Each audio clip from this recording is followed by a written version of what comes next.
Triggering yourself? What? Okay, you're probably wondering what the heck I'm talking about, but here's an example.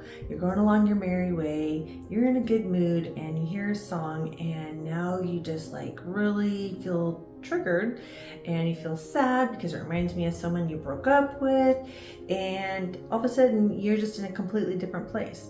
Well, today we're going to tackle talking about how do we protect ourselves from triggering ourselves to feel more pain or stress or emotions or negative feelings. And we're going to look at ways to protect our mind, body, and soul. So if you are looking for some of those important tools and steps in your day, then you're in the right place. Okay, I'm Erica, your host of Powered by Joy podcast, and here we're diving into ways to find more joy, pleasure, abundance, the good stuff, finding ways to make change in our lives. So if you feel stuck, bored, frustrated, like it's Groundhog Day, you just can't get out of the funk you're in the right place. We're just diving into different ways to explore making shifts in our lives, and we do it without sacrificing our commitment to our family and our friends. Now, I'm going to tell you that we can actually set ourselves up for our day in a way that minimizes moments of getting triggered and protects us instead of maximizing our moments of emotional roller coaster. And there's 3 components that I'd like to touch on today, and they are 3. Okay, number 1 is our behavior and choices. Number 2 is our environment. And number 3 is our beliefs. All very powerful components of our life, right? So when we think about those, we actually have a lot of choice, which is number 1. And we're going to dive into that. Okay, number 1 example that I want to give is you wake up, you're like kind of half out of it, you roll out of bed, or maybe you don't even get out of bed yet, and you pick up your phone and you start scrolling social media, or worse, you scroll and turn on the news, okay? And you see something and it really irritates you and gets you riled up for the day, and it just sets this tone where you just feel irritable all day long. Your mind's like looking for the things that piss you off, right? And another example would be you come home from a long day of work and you're just tired and and you just want some comfort food, and you make a big old fat bowl of mac and cheese topped with Parmesan cheese. Can you tell I love that stuff? And then maybe you go back for a second one, and all through this you're just sitting in front of the TV binge watching, and then next thing you know it's 2 a.m. and you haven't got to bed yet. And crap, now you're gonna be tired when you pick up and roll over and pick up the phone and look at the news or the social media. A third one could be if you are on the phone with a friend and they're talking and it's just kind of a draining conversation. Maybe they're going through something tough and you want to be there for them, but still feels draining, and you're on the phone, you're talking, and then the next thing you realize you've literally snacked and gone through a half a bag of M&Ms because you're mindlessly, like, as you're listening, you're unconsciously choosing to munch on comfort foods, okay?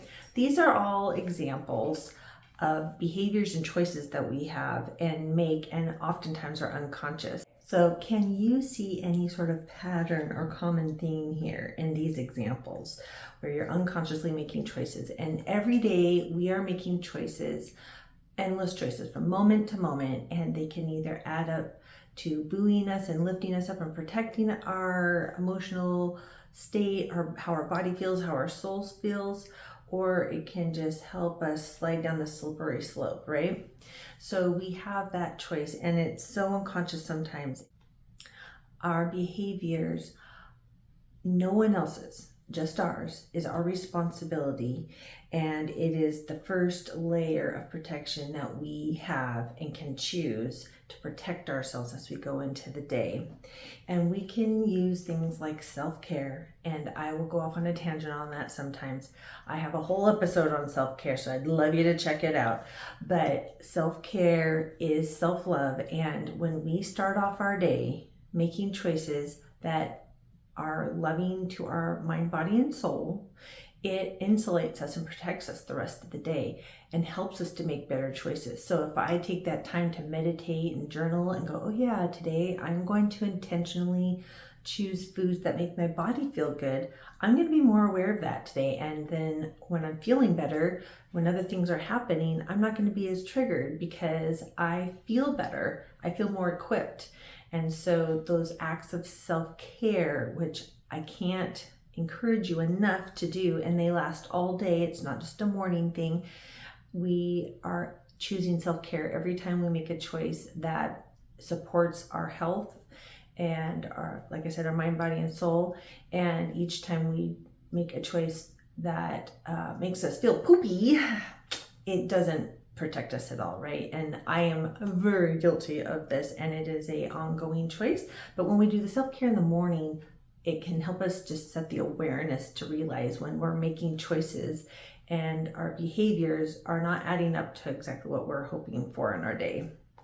So let's choose to be all in on that self-care, right? Let's choose to put the oxygen mask on ourselves. We've all heard it. You're on the airplane. They tell you to put the oxygen mask on yourself first. So come on, people. We got to do that first for ourselves. And then we help the other peeps and do the other things and interact with the other people. We got to put our oxygen mask on ourselves first.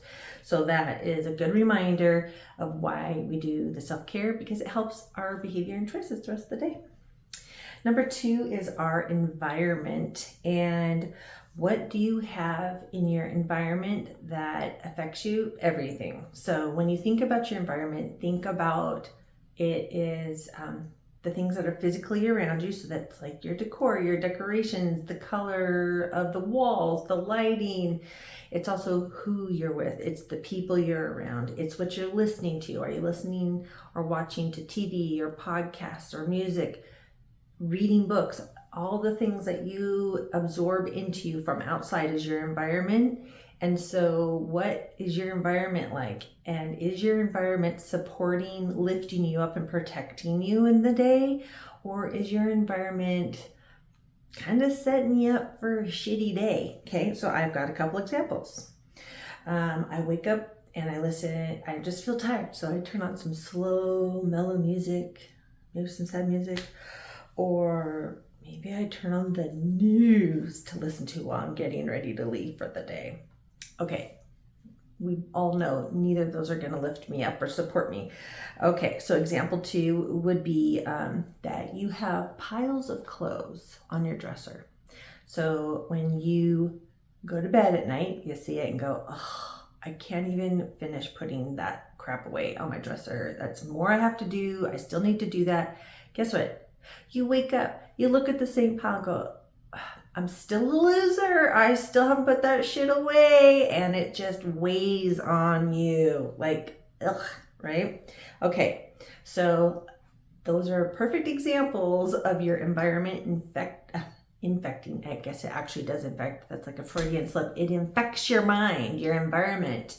And so it's another opportunity for us to protect ourselves by putting things around us that support our positive thoughts. It doesn't trigger us to have anger. So if it's clutter that really bothers you, then you take 10 minutes before you go to bed to try to clear off surfaces, right? Whatever it is, but your environment is super powerful, and it can be little to start. And so that might be something as easy as saying, okay, I'm going to take 2 minutes. I learned this from my coach, Kay, like taking 2 minutes and choosing one surface to clear.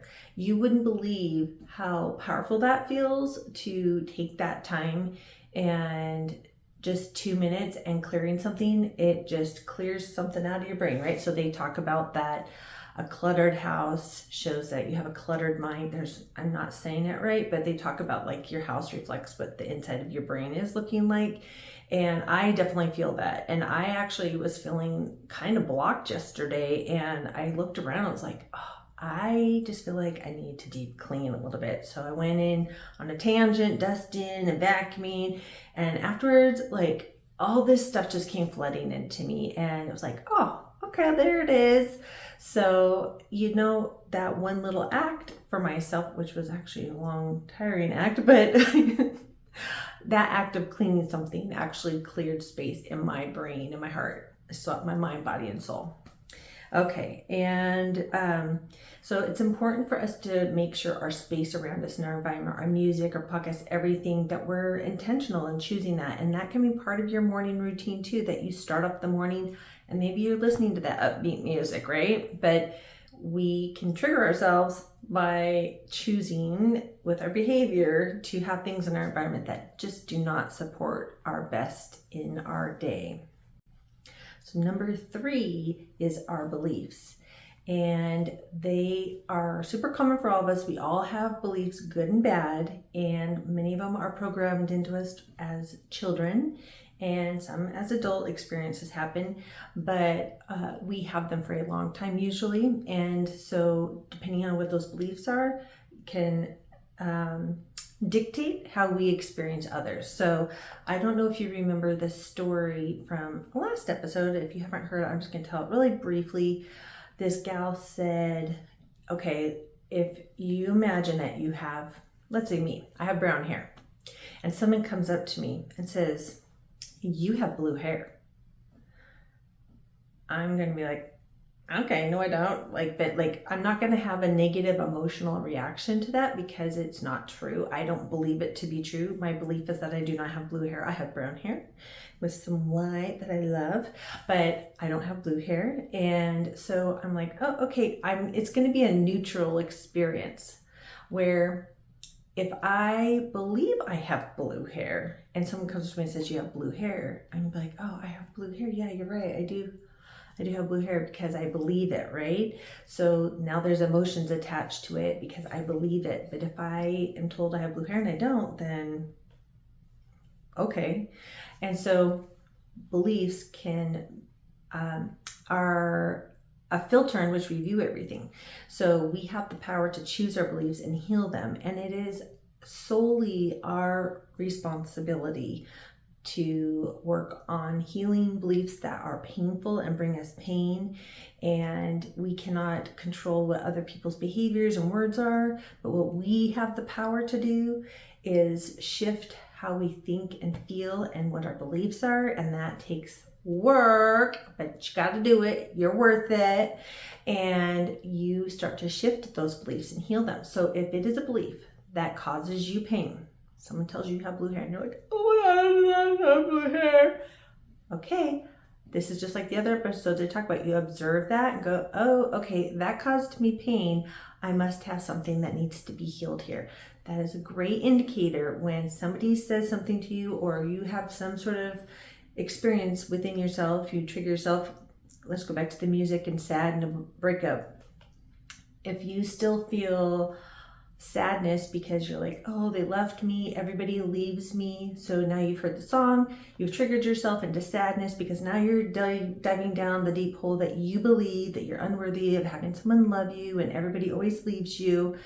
Okay, if you don't believe that and you hear that song and you're like, oh yeah, we just weren't right for each other. And I'm so glad I'm not in a relationship where someone doesn't feel passionately in love with me like I do them. I'm so glad that we ended that so I don't waste any more time with them. That's a very much more neutral thought, and I'm not going to have the sadness behind hearing the song as if I'm feeling the rejection and believing the rejection and that I'm not worthy, that kind of stuff. So that's an example of like, if we believe it, then there's and it's painful.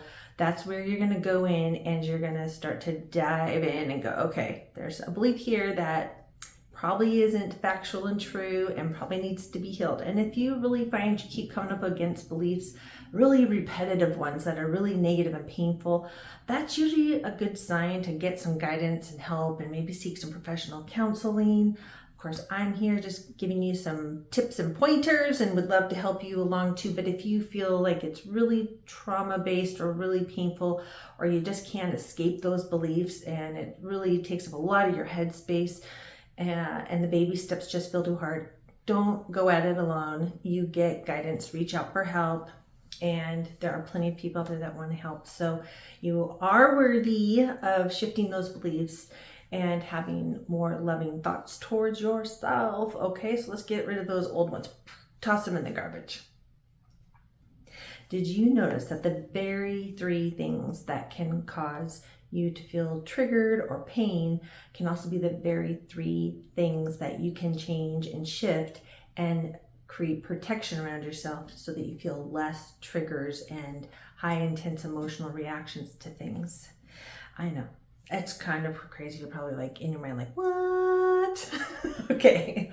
So let's just touch on all 3 of them and just see how they're each a source of protection for us and how we can flip the script and use them as our layer of protection each time we go into our day. Okay. So 1 is your behavior and your choices. Remember that you can choose to implement self-care and acts of self-love throughout your day. You got to put the oxygen mask on, and also remembering that your life is, in the end, just a summary of all the choices you've made. So are you going to choose to act from love towards yourself, therefore you can towards others? Or are you going to choose to self-sabotage, sit in fear, anger, be mean to yourself, or not make good choices for yourself? So just think about that. What do you want the summary of your life choices to end up being? I want mine to weigh over on the nice, fun, playful, joyful side. I don't know. Second is your environment, and what can you add to your environment that supports your mind, body, and soul for success and to feel its best and to insulate from those intense triggers. And then this is probably one of the biggest takeaways I hope you will take from this episode. In your environment, this is something highly successful people know. This is a secret to their success. The next and most important question about your environment is, what can you remove from your environment? Maybe you stop listening, you just take a social media break, or maybe you unfollow any account that makes you feel bad about yourself or makes you feel like a bad mom. Maybe you unfollow politics if they are setting you off and putting you in a bad mood. Maybe you ban watching the news and you only check on it once a week or something, whatever it is. What can you remove from your environment that is going to lead to protecting your mind, body, and soul as you go through your day? And I will tell you that that is a huge key to success, is what you remove. Who, what do you do with your time? Who are you around? Is there someone you might need to spend a little less time around, or set boundaries of how much time you spend with? Just looking at all of it, you're auditing it. So I'm really passionate about that one, because that was a big aha for me, is that oftentimes it's what you have to take away or remove from your life that's maybe toxic or really holding you down or back. Okay, and then number 3 layer of protection is around your beliefs. Okay, with number 3, your beliefs, you're getting intentional about observing and noticing your thoughts and what thoughts are painful, cause pain, and also paying attention to those thoughts that aren't necessarily lifting you up, that are really repetitive and noisy, okay? Those are all signs of wounds that could use some healing and need some work, right? So we're really getting intentional about that. And then our inner child is bringing those up into our experience when we start to feel ready to peel off another layer and heal another layer. It's not usually just like, oh, I dealt with rejection and now I'm healed. Amen. No. Usually it's in layers. So don't be critical or harsh with yourself. It's all a practice, a journey. We're growing and expanding. So when you're working on these old beliefs that cause you pain, be so gentle and compassionate with yourself, because it's in layers. It's like my necklace. I talk about, like, each time you show up to that experience or pain or wound, can you show up differently because you heal just a little bit? Just 1% changes your life each time, and you expand into a bigger person with a bigger capacity for joy, because each time you've learned something and you've grown a little bit. This is not about learning it and then you never have that lesson again, unfortunately. So around those beliefs, we just got to get in there and start working on healing them. And then I wanted to touch on this phrase, and that came to mind when I was thinking about that we have to constantly stand guard at the gate of our minds, and our hearts. And that sounds so old school or ridiculous, but the older I get, the more I realize the wisdom in that.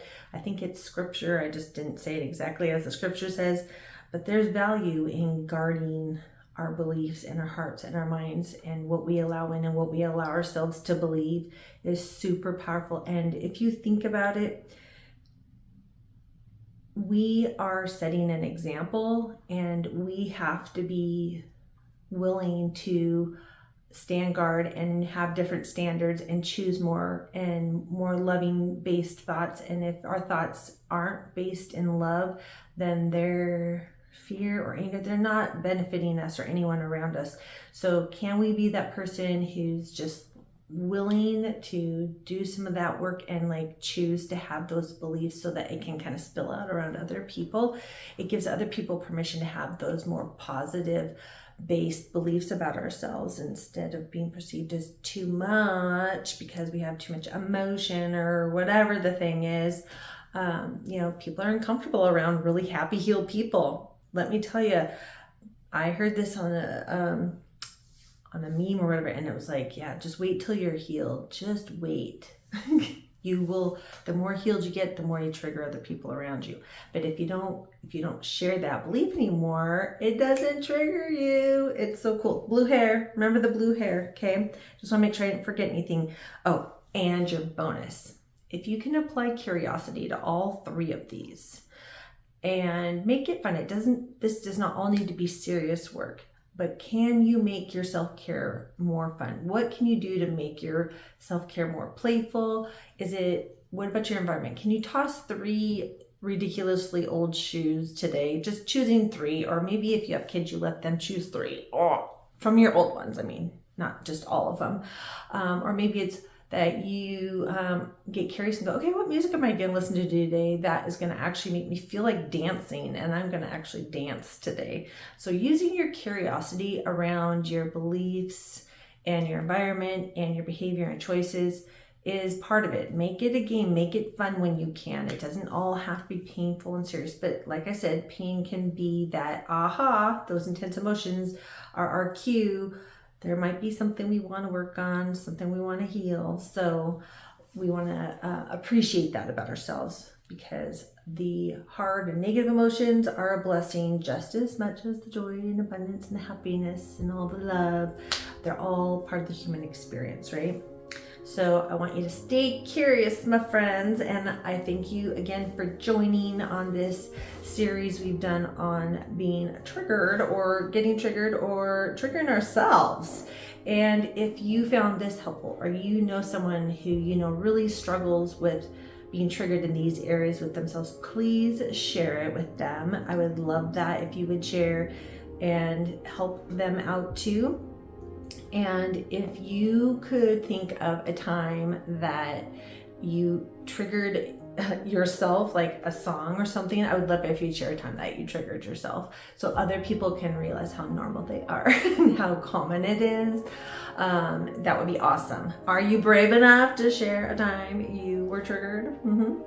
Okay. And if you haven't yet, I'd love it if you would subscribe or follow, and I'd love it if you would provide any ratings or reviews on my podcast if it's helping you in any way, and that helps grow my community. I'm passionate about growing, where we are seeking joy and love and abundance and all the good stuff, but we're also embracing the other feels too. They're all part of our human experience. So thank you for joining me for another week, and I will see you next Tuesday.